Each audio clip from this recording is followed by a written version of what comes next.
வாசிக்கலாம். 2 சாமுவேல் புஸ்தகம் 7ஆம் அதிகாரம் 18வது வசனத்தை வாசிக்கலாம். 2 சாமுவேல் புஸ்தகம் 7ஆம் அதிகாரம் 18வது வசனம். அப்பொழுது தாவீது ராஜா உட்பிரவேசித்து கர்த்தருடைய சமூகத்திலிருந்து, கர்த்தராகிய ஆண்டவரே, தேவரீர் என்னை இதுவரைக்கும் கொண்டு வந்ததற்கு நான் எம்மாத்திரம், என் வீடும் எம்மாத்திரம். இதிலே வாசிக்கிறோம். தாவீது ராஜா சொல்லுகிறார், கவனமாய் நீங்கள் கவனிக்கும்படி உங்களை அன்போடு கூட கேட்கிறேன்.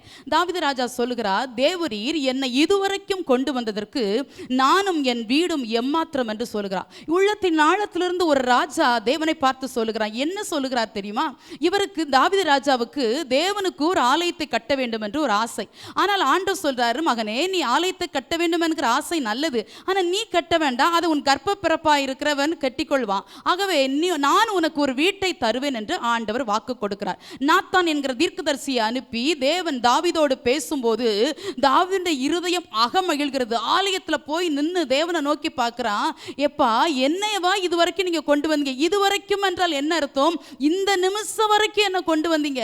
நான் ஆடுகள் மேய்ச்சிட்டு இருந்தேன், வனாந்திரத்தில் இருந்தேன், கெபிகள்ல இருந்தேன், அப்படியெல்லாம் இருந்த என்னையவா ஆண்டவரை இதுவரைக்கும் உயர்த்தி இருக்கிறீங்க, மேன்மைப்படுத்தி இருக்கிறீங்க. நான் சவுலுக்கு பயந்து ஓடின நாட்கள் நினைவுக்கு வருகிறது, சிங்கத்தையும் கரடையும் கொன்ற நாட்கள் நினைவுக்கு வருகிறது. இதெல்லாம் எனக்கு நினைவுக்கு வருகிறதப்பா. இதுவரைக்கும் என்ன கொண்டு வந்ததற்கு நானும் என் குடும்பமும் எம்மாத்திரம், நானும் என் வீடு எம்மாத்திரம் என்று சொல்லி ஒரு ராஜா ஆலயத்துக்குள் பணிந்து தேவனை கம்பீரமாய் கர்த்தரை ஆராதிக்கிறார். இன்னொரு மனிதனை வேதத்தில் வாசிக்கிறோம். அந்த மனிதனும் நான் எம்மாத்திரம் என்று சொல்லி தேவ தயவை, தேவ இரக்கத்தை பெற்றுக்கொண்டான். அது எனக்கு ஆச்சரியமா இருந்தது. அதை வாசித்து நாம் ஜெபிக்கலாம். 2 சாமுவேல் புஸ்தகம் 9ஆம் அதிகாரம் 8வது வசனத்தை வாசிக்கலாம். 2 சாமுவேல் புஸ்தகம் 9ஆம் அதிகாரம் 8வது வசனம். அப்பொழுது அவன் வணங்கி, செத்த நாயை போல் இருக்கிற என்னை நீர் நோக்கி பார்க்கிறதற்கு உமது அடியான் எம்மாத்திரம் என்றான். இதுல வாசிக்கிறோம், மேவி போசத்தை குறித்து நம்ம வாசிக்கிறோம். அவன் சொல்லுகிறான், செத்த நாயை போல் இருக்கிற என்னை நீ நோக்கி பார்க்கிறதற்கு நான் எம்மாத்திரம் என்று சொல்லுகிறான். இந்த மேவி போசத்தை பத்தி சிலருக்கு தெரிந்திருக்கலாம், சிலருக்கு தெரியாமல் இருக்கலாம். ஒரு சின்ன இன்ட்ரோடக்ஷனை கொடுத்துட்டு நான் உள்ள போக விரும்புகிறேன். இந்த மேவி போசத்தை யாருன்னா, சவுல் ராஜாவுடைய பேரன், யோனத்தானுடைய மகன். இவனுடைய நாட்களிலே இவன் 5 வயதா இருக்கும்போது சவுலும் யோனத்தானும் மடிந்து போய்விட்டார்கள். 2 சாமுவேல் 4:4 தெளிவாய் வாசிக்கிறோம். அவர்கள் மடிந்து போன செய்தியை கேட்டபோது இந்த மேவி போசேத்துடைய வேலைக்காரி என்ன செய்தாள்? இந்த மேவி போசத்தை காக்கும்படி தூக்கி கொண்டு ஓடுகிறாள். எப்படியாவது இந்த மேவி போசத்தை காத்துவிட வேண்டும் என்று சொல்லி நல்ல எண்ணத்தோடு வேகமாய் ஓடினாள். ஆனால் விவேகமாய் ஓடாததினாலே அந்த குழந்தையை அவள் தவறவிட்டாள்.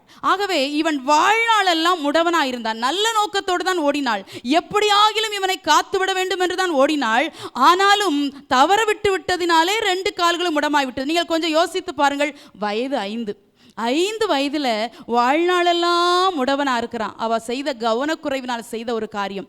அருமையான தேவனுடைய பிள்ளைகளே, 2023ஆம் ஆண்டில் கவனக்குறைவினாலே, கவன சிதறினாலே உங்கள் குடும்பத்தை நீங்கள் உடைத்திருப்பீர்களானால், சிலருடைய காயங்களுக்கு நீங்கள் காரணமாக இருப்பீரானால், 2024 அதை நீங்கள் செய்யாதிருக்கும்படி உங்களை அன்போடு கேட்கிறேன். இங்க பார்க்கிறோம், அவ தவற விட்டதுனால 5 வயதிலே முடவனான ராஜகுமாரனை போல ராஜ அரண்மனையில் வாழ்ந்தவனுடைய நிலைமையை பார்த்தீர்களா?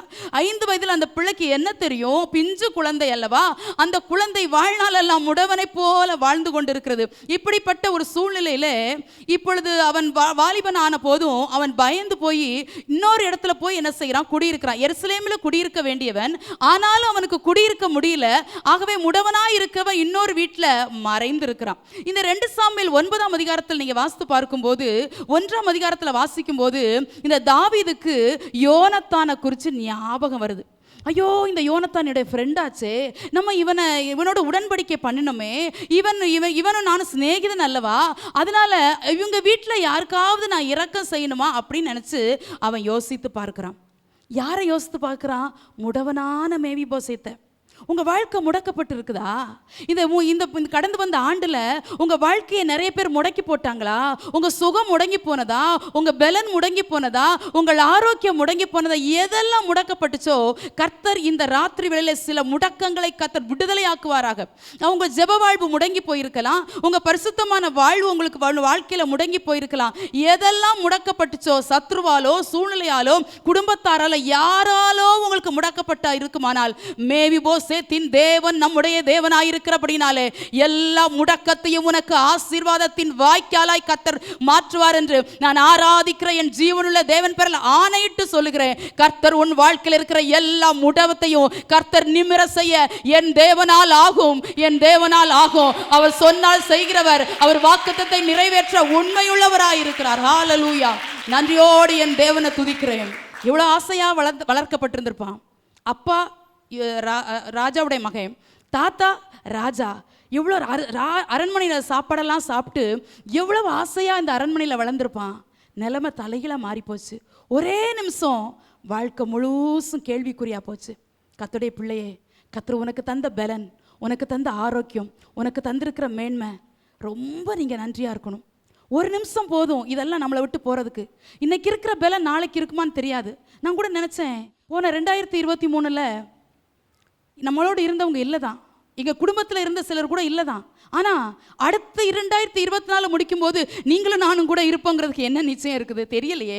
வாழ்க்கையெல்லாம் அவருடைய கரத்தில் அல்லவா இருக்கிறது, காலங்கள் அவருடைய கரத்தில் இருக்கிறதே. அப்போ ஒவ்வொரு நாளையும் நீங்களும் நானும் கடந்து போகும்போது எவ்வளவு நம்முடைய தேவனுக்கு நன்றி செலுத்த வேண்டும் தெரியுமா? எல்லாம் முடக்கப்பட்டது போல இருந்தது. அவனுடைய வாழ்க்கையில் ஊனமுற்றவனாய் மாறிப்போனான்.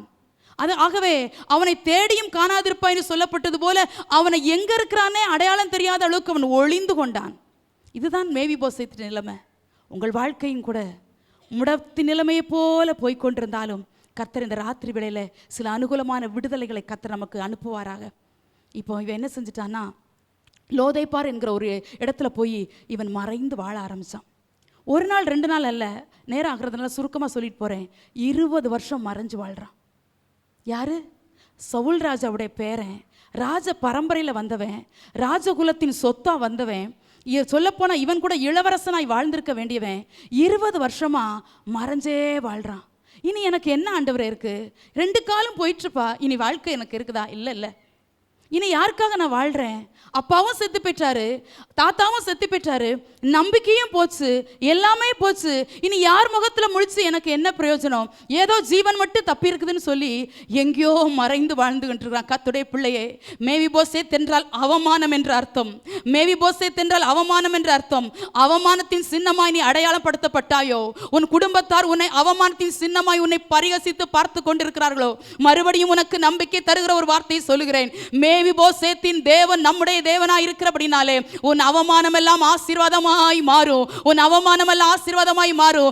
எந்த இடத்துல நீ அவமதிக்கப்பட்டாயோ, எந்த இடத்துல நீ நிந்திக்கப்பட்டாயோ, எந்த இடத்துல புறக்கணிக்கப்பட்டாயோ, அதே இடத்துல உன்னை கீர்த்தியும் புகழ்ச்சியுமாய் வைத்து உன்னை உயர்த்தி மேன்மைப்படுத்த நாம் ஆராதிக்கிற இயேசு வல்லமை உள்ளவராய் இருக்கிறார் நற்செய்தியை உனக்கு அறிவிக்கிறேன். நீ என்றைக்கும் மறைந்திருக்கிற வாழ்க்கை வாழும்படி கர்த்தர் உன்னை அழைக்கவில்லை. நீ ராஜகுமாரனை போல, நீ ராஜகுமாரத்தியை போல வெளியே நீ அடையாளம் தெரிகிற நாட்கள் சீக்கிரமாய் வரும் என்று கர்த்தர் உன் ராத்திரி வேளை சபையோடு கர்த்தர் உன்னை பேசிக் கொண்டிருக்கிறார். ஹல்லேலூயா, ஹல்லேலூயா. அந்த நல்ல தெய்வத்துக்காக நான் கர்த்தரை துதிக்கிறேன். கர்த்தருடைய பிரசன்னத்தை அதிகமாய் உணர்ந்து உங்களோடு பேசிக் கொண்டிருக்கிறேன். அவமானத்தின் சின்னமாய் அறியப்பட்ட மேவிபோசேத் ஒளிந்து கொண்டான், மறைந்து கொண்டான். வெளியே தலை காட்ட முடியல. ஏன் தெரியுமா? 2 காலம் அவனுக்கு முடமாகி போச்சு. ஊனமுற்ற அவனுக்கு என்னங்க பெருமை? தகப்பனும் இல்லை, தாத்தாவும் இல்லை, குடும்பமே அட்ரஸ் இல்லாம போச்சு. இனி எனக்கு என்ன இருக்குதுன்னு சொல்லி அவன் மறைந்து கொண்டான். தேவனுடைய பிள்ளையே, சிலரை பார்த்து நீ மறைந்து மறைந்து வாழ்ந்தாய் அல்லவா? இவங்க என்ன மதிக்கல, அவங்க என்ன நேசிக்கலன்னு சொல்லி உன் முகத்தை மறைத்து மறைத்து வாழ்ந்தாயோ? இல்லை இல்லை இல்லை. இந்த ராத்திரி வேளையில கர்த்தர் உன்னோடு பேசி கொண்டிருக்கிறார். நீ மறைந்திருக்கிற நாட்கள் இது அல்ல. நீ தேவ மகிமைக்காக நீ வெளிப்பட வேண்டிய நாள் வந்தாயிற்று. நீ வெளிப்பட வேண்டிய நாள் வந்தாயிற்று. தேவ மகிமைக்காக நீ வெளியே வா. Come out. நீ வெளியே வரும்படி கர்த்தர் உன்னை அழைக்கிறார். பாவத்தினால முடக்கப்பட்டாயோ, சாபத்தினால முடக்கப்பட்டாயோ, இனி நீ மறைந்திருக்கிற வாழ்க்கை அல்ல, அநேகருக்கு வெளிச்சம் தரும் தீபமாய் கர்த்தர் உன்னை அழைக்கிறார். ஹல்லேலூயா, ஹல்லேலூயா. நான் கர்த்தரை நன்றியோடு கர்த்தரை துதிக்கிறேன். இப்போ இந்த மேவிபோசேத் மறைஞ்சே வாழ்றான். இதுக்குள்ளே 20 வருஷம் வேகமா உருண்டோடிடுச்சு. திடீர்னு ஒரு நாள் தாவீதுக்கு நினைவு வருகிறது, என் சிநேகிதனோட மகன் எங்கள் வீட்டில் யாராவது உயிரோடு இருக்கிறாங்க. சவுரி நிமித்தம் நினைவு கூறல. 2 சாமுவேல் 9:1 நீங்கள் தெளிவாய் வாசிக்கோங்க, இல்லைன்னா ஸ்க்ரீனில் வரும் பார்த்துக்கோங்க. 9:1 வாசிக்கிறோம், யோனத்தான் நிமித்தம் தயவு பெறத்தக்கவன். அதில் ஒரு பெரிய சத்தியம் இருக்குது. அதை யோனத்தானை குறித்து ஒரு நாள் பேசும்போது பேசுகிறேன். நம்ம யோனத்தானா இருந்தோம்னா நம்முடைய குடும்பத்துக்கு தயவு உண்டாகும், நம்முடைய சந்ததிகள் மேன்மையை அனுபவிக்கும். இப்போ இவன் நினைச்சு பார்க்குறான், நீங்க யோனத்தான் வீட்டில் யாராவது உயிரோட இருக்கிறாங்களான்னு நம்ம நினைக்காமலே விட்டுட்டோமே அப்படின்னு நினைச்சு சவுலின் வீட்டு வேலைக்காரனாகிய சீபாவன் அனுப்பி கேட்டு பார்க்குறான், யாராவது உயிரோட இருக்கிறாங்களா அப்படின்னு சொல்லி. எப்போ ஞாபகத்துக்கு வருது? 20 வருஷமா அவன் அங்கே அடைபட்டு இருக்கிறான். அந்த நேரத்தில் தாவீதுக்கு நினைவு வருகிறது, நினைவு கூறும் தேவன் உன்னை நினைக்க வேண்டிய நேரத்தில் நினைப்பார்.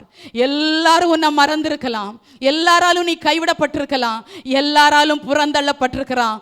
நோவாவை நினைவு கூறும்படி ஒரு காற்றை பூமியின் மேல் வீச செய்வாரானால் உன்னை நினைவு கூறுகிற தேவன் உனக்காக சில சடுதியான அனுகூலமான காற்றுகளை கர்த்தர் உன் வாழ்க்கையில வீச செய்வார். எல்லாரும் மேவிபோசத்தை மறந்தாங்க, யாருமே மேவிபோசத்தை தேடல. தாவீது பல ஆண்டுகளுக்கு பின்பாக அவன் நினைவு கூர்ந்து பார்க்கிறான். அப்போதான் தெரியுது, இப்படி மேவிபோசேத்துன்னு ஒருத்தன் இருக்கிறான் அப்படின்னு சொல்லி 4ஆம் வசனத்தில் வாசிக்கிறோம். அது 4ஆம் வசனத்தை வாசிக்குமா? 2 சாமுவேல் 9:4.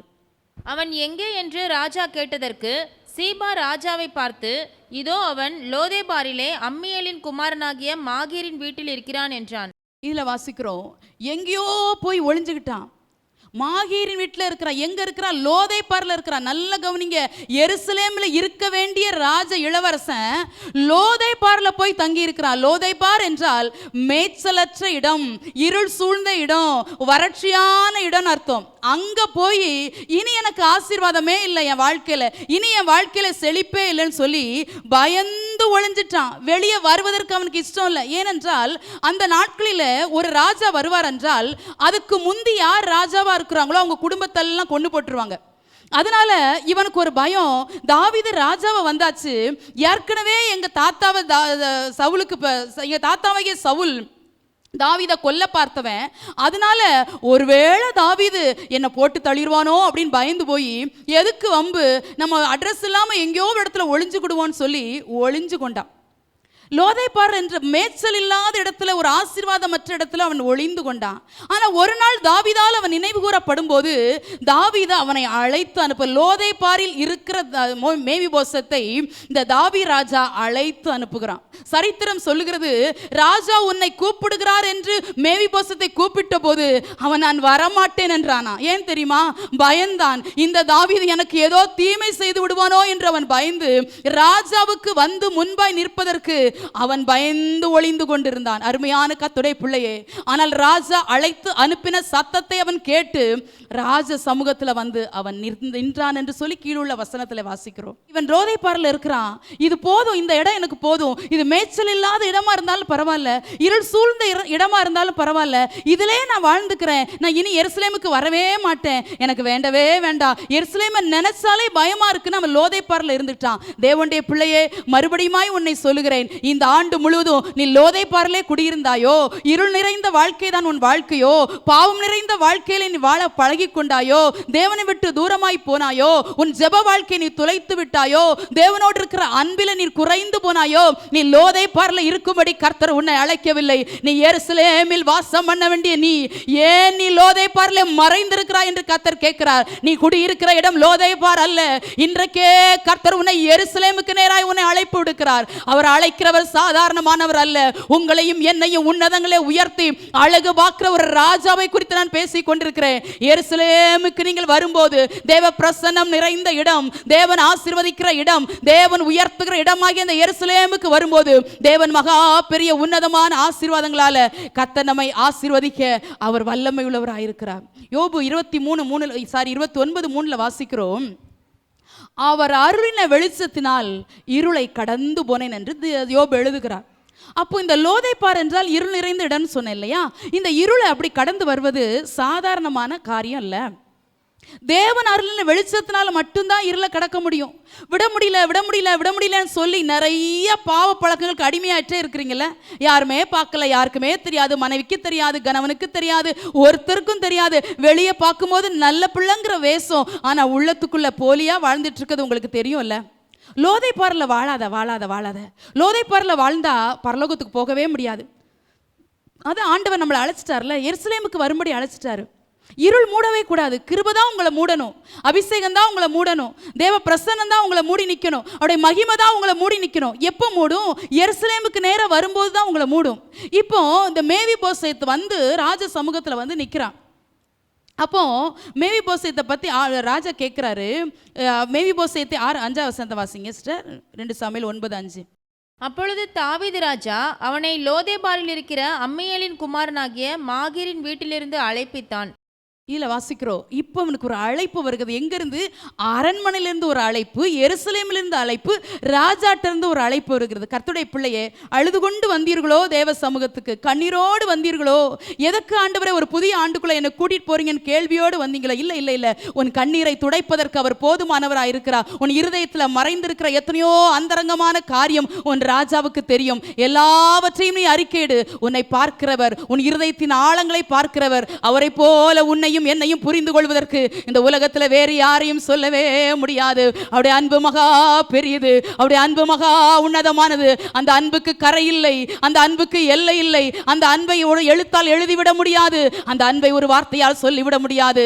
அன்பின் ஆழத்தில், ஆண்டவருடைய அன்பின் ஆழத்தை அநேக முறை ருசித்து பார்த்திருக்கிறனால தைரியமாய் சொல்லுகிறேன், என் இயேசுவை போல, என் இயேசுவை போல இந்த உலகத்தில் உங்களை நேசிக்கிறதுக்கு ஒருவர் கூட இல்லை என்று என்னால் தைரியமாய் சொல்ல முடியும். முதன்முறையாய் ஆலயத்தில் கால் எடுத்து வைத்திருக்கிற தேவ பிள்ளையே, உன் வாழ்க்கை எங்கேயோ போய்கொண்டிருக்கிறதோ, ஒரு நிச்சயம் இல்லாமல் நீ ஓடிக்கொண்டிருக்கிறாதையோ, உன் எடுத்ததெல்லாம் தோல்வியாய் முடிகிறதோ, நீ எடுத்த காரியம் ஒன்றுமே உனக்கு வாய்க்கவில்லையோ, வா வா, உன்னை அழைக்கிறார். இயேசுவண்டை திரும்பி வா, இயேசுவை இரட்சகராக ஏற்றுக்கொள், உன் பாவத்தை அறிக்கையிடு, இயேசுவை உன் இரட்சகராக, அவருடைய தலைவராக உன் இருதயத்தில் ஏற்றுக்கொண்டு வாழ்வாயானால் உன்னுடைய வாழ்க்கை ஆசீர்வதிக்கப்பட்டு உயர்த்தப்படுவதை உன் கண்களால் காணலாம்.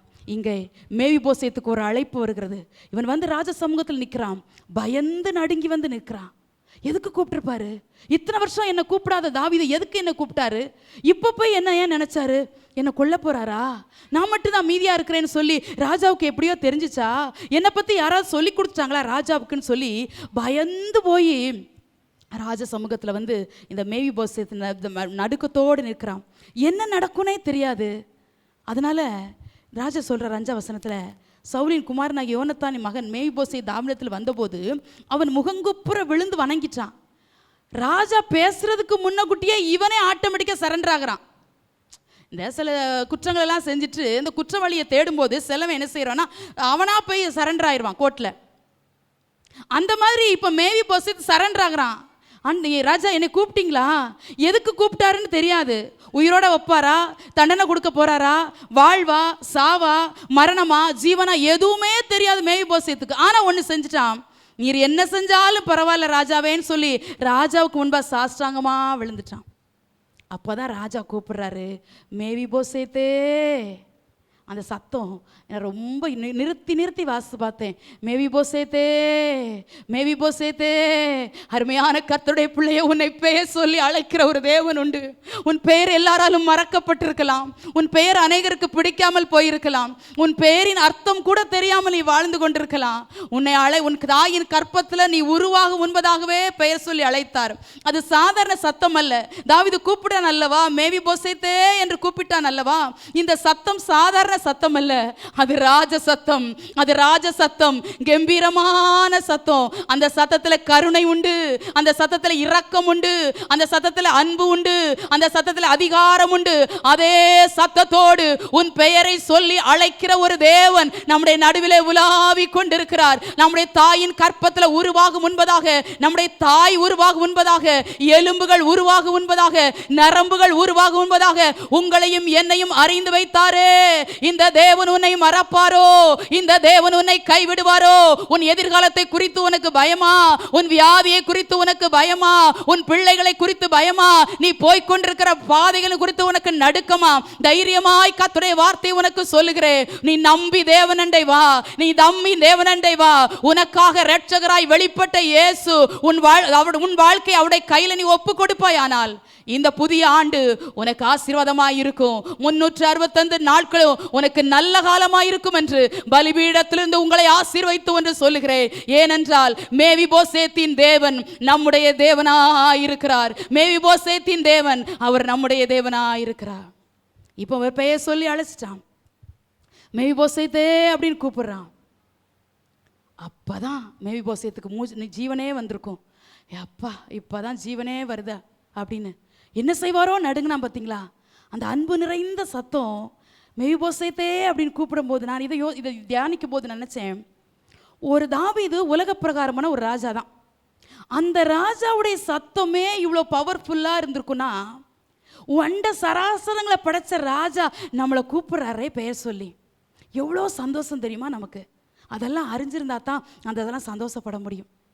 நம்ம அழும்போது, கண்ணீர் வடிக்கும்போது, நம்ம தேவ சமூகத்தில் விழுந்து கிடக்கும்போது, எல்லாராலும் மறக்கப்படும் போது, எல்லாராலும் கைவிடப்படும் போது, யாருமே நமக்கு இல்லை என்கிற உணர்வு வரும்போது, ஏன் வாழ்கிறேன் என்று சொல்லி வாழ்க்கையின் அர்த்தம் புரியாமல் போய்கொண்டிருக்கும் போது, இந்த தேவன் உன்னை மார்போடு அணைப்பதை எத்தனை பேர் உங்கள் வாழ்க்கையில் உணர்ந்திருக்கிறீர்கள்?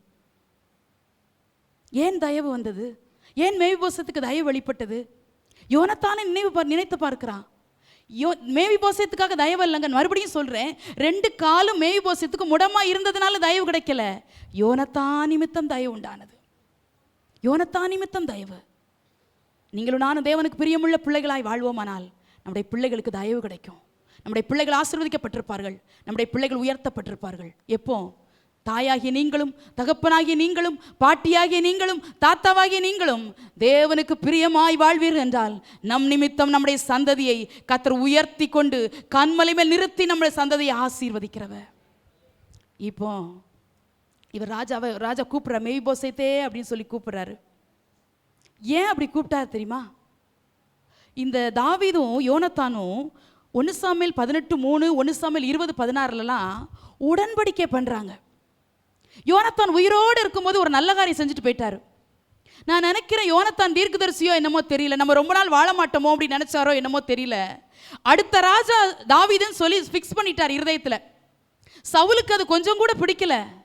அடுத்து நான் என் மகனாகி யோனத்தான் தான் ராஜா வரணும்னு சொல்லி தான் தாவீதை கொல்லணும்னு வகை தேடுறான். ஆனால் யோனத்தானுக்கு இருந்த விசுவாச பார்வையை பாருங்க. நான் இல்லை, என் ஃப்ரெண்டாகிய தாவீது தான் அடுத்த ராஜாங்கிறத நல்ல சிந்தையில் வச்சதுனால உயிரோடு இருக்கும்போதே தாவீதோட ஒரு ஒப்பந்தம் பண்ணிட்டார், உடன்படிக்கை பண்ணிட்டார். தாவீதே, கண்டிப்பாக அடுத்த ராஜா நீ தான். ஆனால் நீ என்னைக்காவது ராஜாவாக வரும்போது என் குடும்பத்துக்கு தயவு செய்யணும், என் குடும்பத்தை நீ நினைக்கணும்னு சொல்லி தாவீதோட உடன்படிக்கை பண்ணிட்டு சீக்கிரமாகவே செத்து போயிட்டார். நடந்த யுத்தத்தில் கில்போவா மலையில் சவுலும் யோனத்தானும் ஒரே நாளில் செத்துட்டாங்க. இந்த உடன்படிக்கை ரொம்ப விலையேறப்பெற்றது.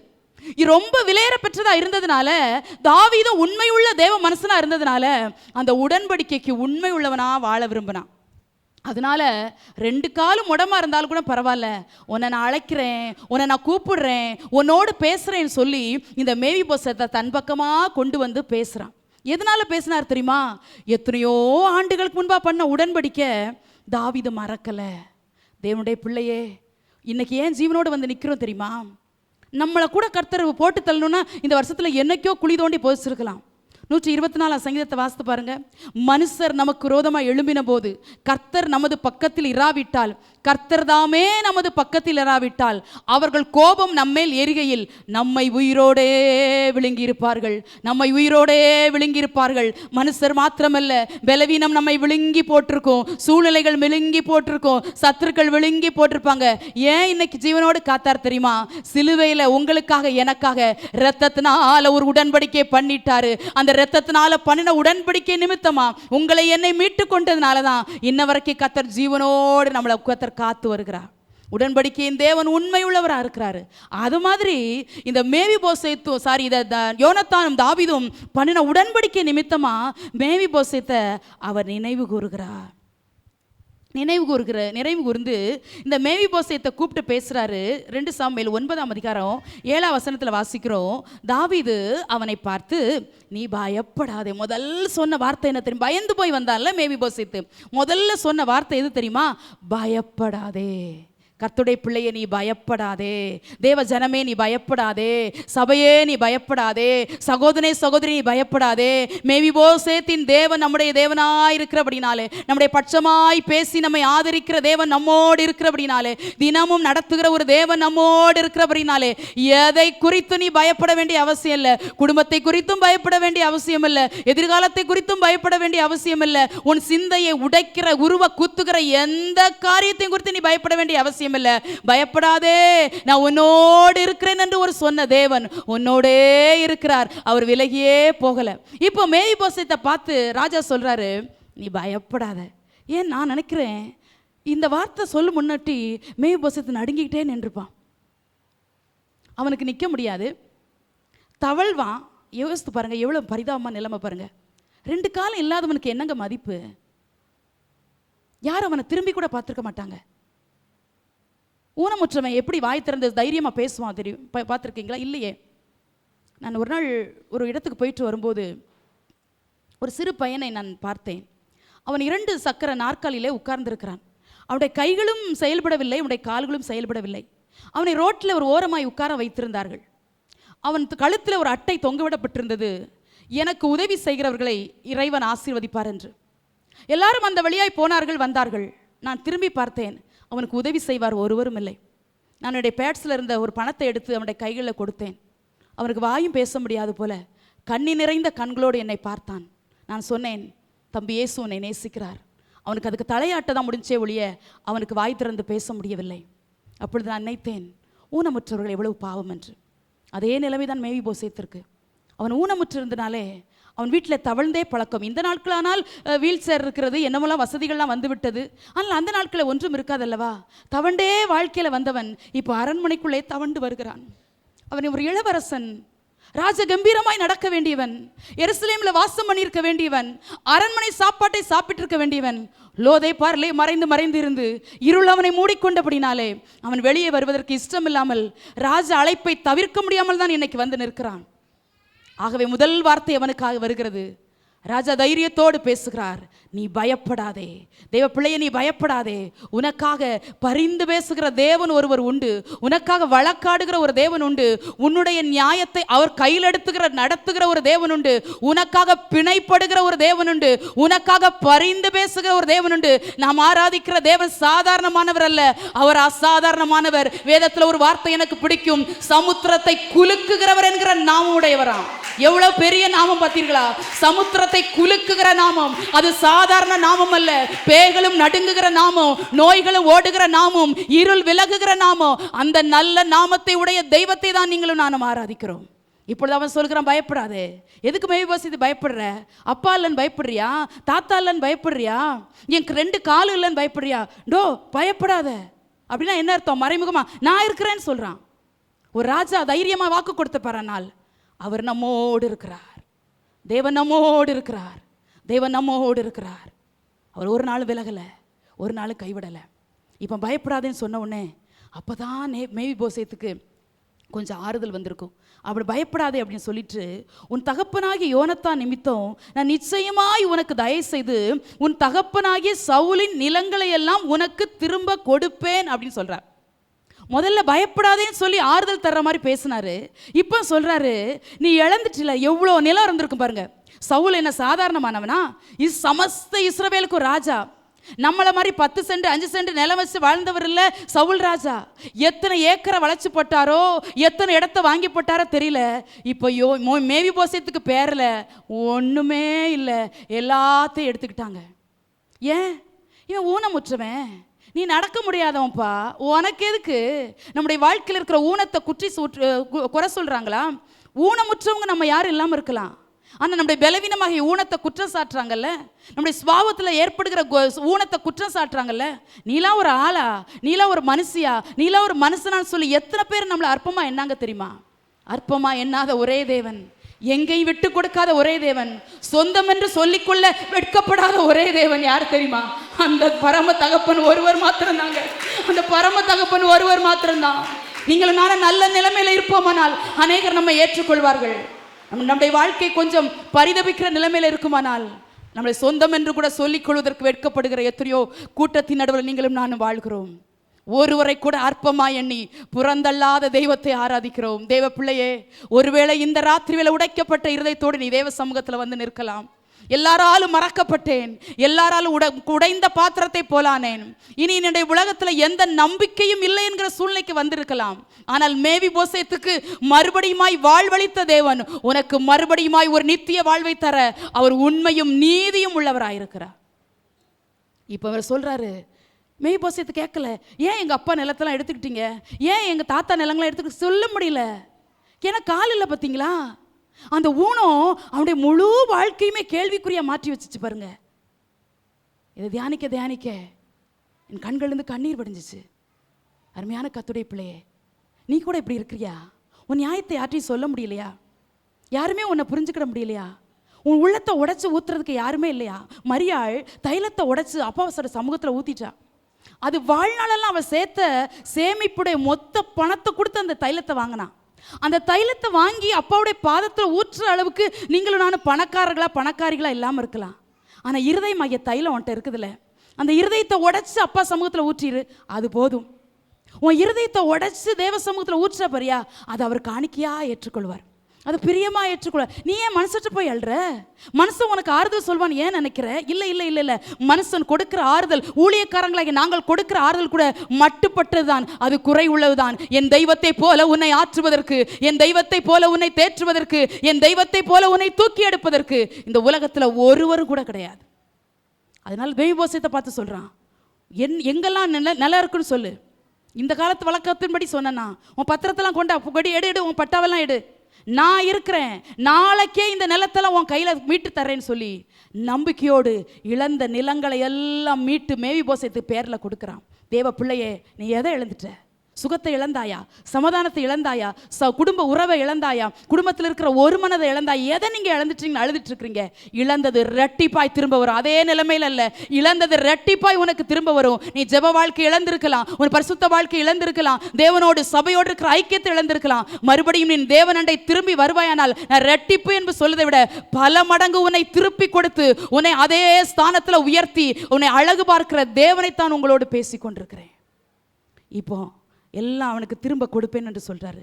அடுத்த வார்த்தை ரொம்ப முக்கியமான வார்த்தை, நீ என் பந்தியில் நித்தம் அப்பம் புசிப்பா என்றான். ரொம்ப முக்கியமான ஒரு வார்த்தை சொல்லி முடிக்க போறேன். பயப்படாதேன்னு சொன்னாரு, ஓகே. நிலத்தெல்லாம் தர்றாரு சொல்றாரு, ஓகே. நீ என் கூட சேர்ந்து, உங்களுக்கு புரிகிற மாதிரி சொல்றேன், என் டைனிங் டேபிளில் உட்காந்து என் கூட ராஜ சாப்பாடை நீ சாப்பிட போற. இன்னையிலிருந்து உனக்கு ராஜ சாப்பாடு. இவ்வளவு நாள் நீ கஞ்சி குடிச்சியோ, கூளை குடிச்சியோ, மறைஞ்சி நின்று கொடுத்தியோ, ஊனமுற்றவனுக்கு என்ன பெரிய கவனிச்சிருப்பாங்களா? ஒரு தட்டில் சோறை வச்சு தள்ளி விட்டுருந்துருப்பாங்க அவனுக்கு. மேவிபோசேத்தே, உன் ஸ்தானத்தை கர்த்தர் உயர்த்துகிறார். மேவிபோசேத்தை போல உடைக்கப்பட்டு வந்த சில பிள்ளைகளுடைய ஸ்தானத்தை கர்த்தர் இந்த காலத்தில் மாற்றி அமைப்பதற்கு அவர் உண்மையும் நீதியும் உள்ளவராயிருக்கிறார். நான் பேசிக் கொண்டிருக்கிற இயேசு மேவிபோசேத்தின் தேவன், நம்முடைய தேவனாயிருக்கிறாரே, உன் ஸ்தானத்தை மாற்றுவதற்கு அவர் நல்லவராயிருக்கிறதுனால தைரியமாய் உங்களோடு பேசுகிறேன். நீ ஏன் கூட சேர்ந்து இனி நித்தம் ஏதோ வந்துட்ட மேவிபோசேத்து, பயப்படாதன்னு உன்னை ஆறுதல் படுத்திட்டேன். நீ உன் நிலங்கள்லாம் திரும்ப கொடுத்துட்டேன். விருந்து மருந்து 3 நாள், ஒரு 3 நாள் சாப்பிட்டுட்டு போ அப்படின்னு சொல்லியிருக்கலாம்ல. டெய்லி இனிமையாக கூட தான் சாப்பிடுவேன். முடவனுக்கு இருந்த வாழ்க்கையை பார்த்தீங்களா? ஊனமுற்றவனை கர்த்தர் எங்கே உயர்த்தினார் பார்த்தீங்களா? நான் நினைக்கிறேன் இந்த மேவிபோசேத்து உள்ளம் தேவனுக்கு முன்பாக நொறுங்கி இருந்திருக்கும். அப்பா, எனக்கு ஒரு வாழ்வே இல்லையா? எங்கள் அப்பாவை நீங்கள் நினைக்கலையா? எங்கள் தாத்தா விட்டுருங்கப்பா. எங்கள் அப்பா யோனத்தான் எவ்வளோ உங்களுக்கு பயந்து வாழ்ந்தாரு. எனக்கு ஒரு தயவு வராதா? எனக்கு நீதி வர கெஞ்சிரியா? தேவ பிள்ளையே, அழுதுட்டே இருக்கிறியா? உன் கணவன்ட்டு இருந்த நியாயம் வரும் நினைக்கிறியா? உன் பிள்ளைட்டு இருந்த நியாயம் வரும் நினைக்கிறியா? உன் மாமனார் மாமியாற்ற நியாயத்தை எதிர்பார்க்கிறியா? இல்லை இல்லை இல்லை, நீதி செய்கிற ஒரு தெய்வத்தை உங்கள் முன்பாய் பேசுகிறேன். நியாயத்திற்கு ஜெயம் கிடைக்க பண்ணுகிற வரைக்கும் நெறிந்த நாணலை முறியாமலும் மங்கி எறிகிற திரி அணையாமலும் இருக்கிற தெய்வத்தை உன்னோடு பேசிக் கொண்டிருக்கிறேன். உன் நியாயத்திற்கு ஜெயம் உண்டு. உனக்காக வழக்காடுகிற ஒரு தேவன் உண்டு.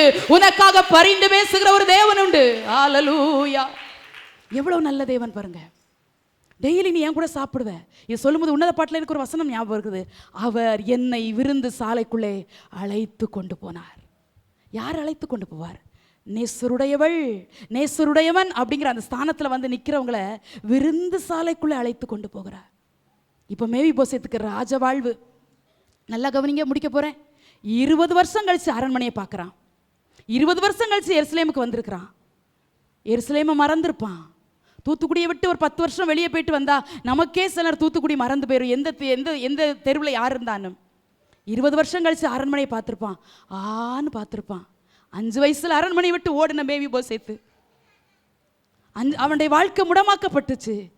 20 வருஷம் கழித்து திரும்பி வர்றான். அரண்மனையை பார்க்குறான். ராஜ சாப்பாட்டை பார்க்குறான். பார்த்துரு பல வருஷம் ஆச்சு, சாப்பிட்டு பல வருஷம் ஆச்சு. இப்போ டெய்லி அவனுக்கு ராஜ சாப்பாடு அவனுக்கு கொடுத்துட்டே இருக்கிறாங்க. அதனால தான் அடுத்த வசனத்தில் சொல்லாரு, செத்த நாயை போல் இருக்கிற என்ன நீ நோக்கி பார்க்கறதுக்கு நான் எம்மாத்திரம் ஆண்டவரே. செத்த நாயை போல் இருக்கிற என்ன. ஏன் தெரியுமா அப்படி சொன்னான்? அந்த ஒரு வார்த்தை போதுங்க அவன் முழு வாழ்க்கையும் படம் பிடித்து காட்டுவதற்கு. அவன் தன்னை எப்படி சொன்னான் தெரியுமா? ராஜாவுடைய பேரனான என்னன்னு சொல்லியிருந்திருக்கலாம், யோனத்தானுடைய மகனாகிய என்னன்னு சொல்லியிருந்திருக்கலாம். அந்த மேய்போசுடைய உள்ளம் அந்த ராஜாவுக்கு முன்பாக எவ்வளோ தாழ்மையுள்ள இருதயம் தான் இருந்த அப்படின்னால தன்னை செத்த நாயின்னு சொன்னானே. உயிரோடு இருக்கிற நாய்களுக்கே மதிப்பில்லாமல் இருக்கும்போது தெருவில் அடிபட்டு மிதிப்பட்டு செத்து கிடக்கிற செத்த நாயை யார் அடக்கம் பண்ணுவா? யார் அந்த செத்த நாய்க்கா பரிதவிப்பா?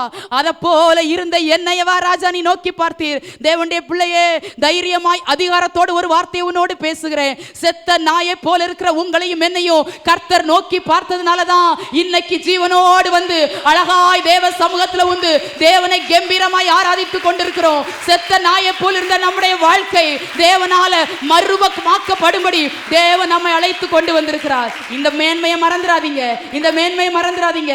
நல்ல ஆகாரங்களை தர்றாரா? நான் செத்த நாய் ஆண்டவரே, எனக்கா இந்த ஆகாரம்? நல்ல ஆடைகளை தர்றாரா? நான் செத்த நாய் ஆண்டவரே, எனக்கா இதை தர்றீங்க? நல்ல ஹை போஸ்ட்ல உங்களை உட்கார வச்சிருக்கிறாரா? பல ஆயிரங்களை சேலரியா உங்க கையில தர்றாரா? எல்லாத்துக்கும் நன்றி ஆயிரு. நீங்களும் நானும் செத்த நாயை போல எல்லாரும் மறக்கப்பட்டவன்னு மறந்து விடாத. கர்த்தர் உன்னை உயர்த்தும் போது, கர்த்தர் உன்னை மேன்மைப்படுத்தும் போது நீ கடந்து வந்த ஸ்தானங்களை ஒரு நாளும் மறந்துடாத. மேய்போசேத் தைரியமாக சொல்றான், செத்த நாயை போல இருந்தேன். யாருமே மதிச்சிருக்க மாட்டாங்க, யாருமே தேடி இருக்க மாட்டாங்க. ஏன்னா அவனுக்கு யாருக்குமே பிரயோஜனம் இல்லை. வீட்டுக்கு பாரமாக இருக்கிறான். நம்ம வாசையில் சொன்னா அவன் தெண்டச்சோறுங்க. மேய்போசேத் ஒரு தெண்டச்சோரா எண்ணப்பட்டான். மரணம் என்றைக்கு வரும் என்று அவன் பார்த்து கொண்டிருந்திருப்பான். அவன் சொல்கிறான், செத்த நாயை போல இருக்கிற என்ன நீ நோக்கி பார்க்கறதுக்கு நீ எம்மாத்திரம் என்று சொல்கிறான். அந்த ஒரே வார்த்தையில் தன்னுடைய வாழ்க்கையை படம் பிடித்து காட்டுறான். இப்போ அந்த 2 சாமுவேல் 9ஆம் அதிகாரம் கடைசி வசனத்தில் வாசிக்கிறோம். மேவிபோசேத் ராஜாவின் பந்தியில் நித்தம் அசனம் பண்ணுகிறவனா இருந்தபடினால் எருசலேமிலே குடியிருந்துட்டான். இவ்வளோ மேன்மை பார்த்தீங்களா? எதை விட்டு ஓடுனானோ, எந்த எருசலேமை விட்டு இருக்க முடியாமல் லோதேபாருக்கு ஓடுனானோ, மறுபடியும் அதே இதுதாங்க நம்ம ஆராதிக்கிற தேவன், அதே எருசலேமுக்கு திரும்ப கொண்டு வந்தார். இஸ்ரவேல் என்னும் கன்னிகையே, உன்னை மறுபடியும் கட்டுவிப்பேன், விழுந்து போன உன் கூடாரத்தை எடுத்து அதே நிலை ஸ்தாபிப்பேன் என்று வாக்கு கொடுத்த தேவன் மறுபடியும் அதே நிலையில மேவிபோசேத்தை உயர்த்தும்படிக்கு அதே எருசலேமுக்கு திரும்ப கர்த்தர் கொண்டு வந்தார். 2 காலம் உடவனா இருந்தான். தவழ்ந்து தவழ்ந்து வந்து தான் அந்த ராஜா அரண்மனையில் வந்திருந்திருப்பான். அந்த ராஜா கொடுக்க தரையிலேருந்து சாப்பிட்ருக்க மாட்டாங்கல்ல. அந்த டைனிங் டேபிளில் வந்து உட்கார்றதுக்கு கூட, அந்த சேரில் வந்து உட்கார்றதுக்கு கூட அவனுக்கு எழும்பி நிற்கிறதுக்கு காலில் பலன் இல்லை. யாரோ அவனை தூக்கி சுமந்து வந்து உட்கார வச்சிருப்பாங்க. சரித்திரம் சொல்லுகிறது, இவன் கால் முடவனா இருந்தபடினால அவன் வெட்கப்பட்டானா. ராஜா கூட நான் எப்படி சாப்பிடுவேன்? 2 கால் எனக்கு ஆடிட்டு இருக்குது, 2 கால் எனக்கு இல்லை. என்ன போய் செத்த நாயை போல இருக்கிற என்ன போய் ராஜா அரண்மனையில கொண்டு உட்கார வச்சிருக்கிறீங்களேன்னு அவன் நினைச்சதுனால ராஜா நல்ல ரத்தின கம்பளம்னு சொல்லுவாங்கல்ல, ரத்தாம்பரத்தை கொண்டு அவன் காலை மூடி வச்சு மறைச்சு அவனை சாப்பிட வச்சாரான். எவ்வளோ நல்ல ராஜா பாருங்க. இந்த மேவிபோசேத் கர்த்தர் அதே ஸ்தானத்துக்கு கர்த்தர் உயர்த்தினாரு. ஒரு காரியத்தை சொல்லி முடிக்கிறேன். இப்போ எருசலேமுக்கே இருந்துச்சான். எங்கே இருக்க முடியாதுன்னு பயந்து ஓடினானோ அங்கே கர்த்தர் கொண்டு வந்துட்டாரு. 2 சாமுவேல் 21:7 வாசிக்கிறோம். ஆனாலும் தாவீதும் சவுலின் குமாரனாகிய யோனத்தானும் கர்த்தரை கொண்டு இட்ட ஆணையின் நிமித்தம் ராஜா சவுலின் குமாரனாகிய யோனத்தானின் மகன் மேவிபோசேத்தை தப்பவிட்டு இதில் வாசிக்கிறோம். இப்போ இதில் ஒரு சரித்திரம் அடங்கி இருக்குது. கிபியோனியர்கள் மேல் உள்ள வருத்தத்தினால தாவீது ஆட்சி செய்யும் போது பஞ்சம் உண்டாகுது. இந்த பஞ்சம் உண்டாகும் போது கிபியோனியர்கள் சவுல் மேலே இருந்த கோபத்தினால சவுளுடைய குமாரரெல்லாம் என்கிட்ட தாங்க, நாங்கள் கொன்று போடுவோம்னு சொல்கிறாங்க. அப்படி பிடிச்சு கொடுக்கப்பட்டவங்க 7 பேர். இந்த 7 பேரில் 7 பேர் செத்து போயிட்டாங்க. இந்த தாவீது எவ்வளோ நல்ல தாவீது பாருங்க. அன்னைக்கு உடன்படிக்கை பண்ணான் பார்த்தீங்களா? அந்த உடன்படிக்கை பண்ணினதுனால இந்த மேவிபோசேத்தை தப்ப விட்டுட்டானா. ஓ, எவ்வளோ பெரிய தேவன், எவ்வளோ உண்மையுள்ள தேவன். அந்த உடன்படிக்கை காக்கிறதுக்கு அவரும் உண்மையும் நீதியும் உள்ளவராக இருந்ததுனால தாவீதும் அதை சரியாய் செயல்படுத்த விரும்புகிறான். மேவிபோசேத்துக்கு ராஜ சாப்பாடு மட்டும் இல்லை, ஜீவன கர்த்தர் மறுபடியும் கொள்ளை பொருளாக கொடுத்தாரு. எல்லாரும் செத்து போயிட்டாங்க. சவுளுடைய வீட்டில் ஒரு ஆண் வாரிசு கூட இல்லைங்க. எல்லாரையும் மலை மேலே தூக்கி போட்டாங்க. அவங்களுக்காக தான் ரிஸ்பால் என்கிற ஒரு பெண்ணு மலை மேலே காத்து கிடந்தாள் என்று தெளிவாக இவங்களோடு பேசியிருக்கிறேன். ஆனால் இந்த மேவிபோசேத்துக்கு வாழ்வு, அடுத்த வசனம் மேவிபோசேத்துன்னு சொல்லப்பட்டிருக்கும், அது இன்னொரு மேவிபோசேத்து, இவன் இல்லை.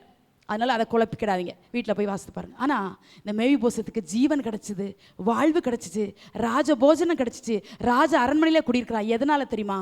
அன்னைக்கு பண்ணின உடன்படிக்கை. இதே உடன்படிக்கை தான் சிலுவையில் கிறிஸ்துவாகிய தேவன் நமக்காக பண்ணியிருக்கிறார்.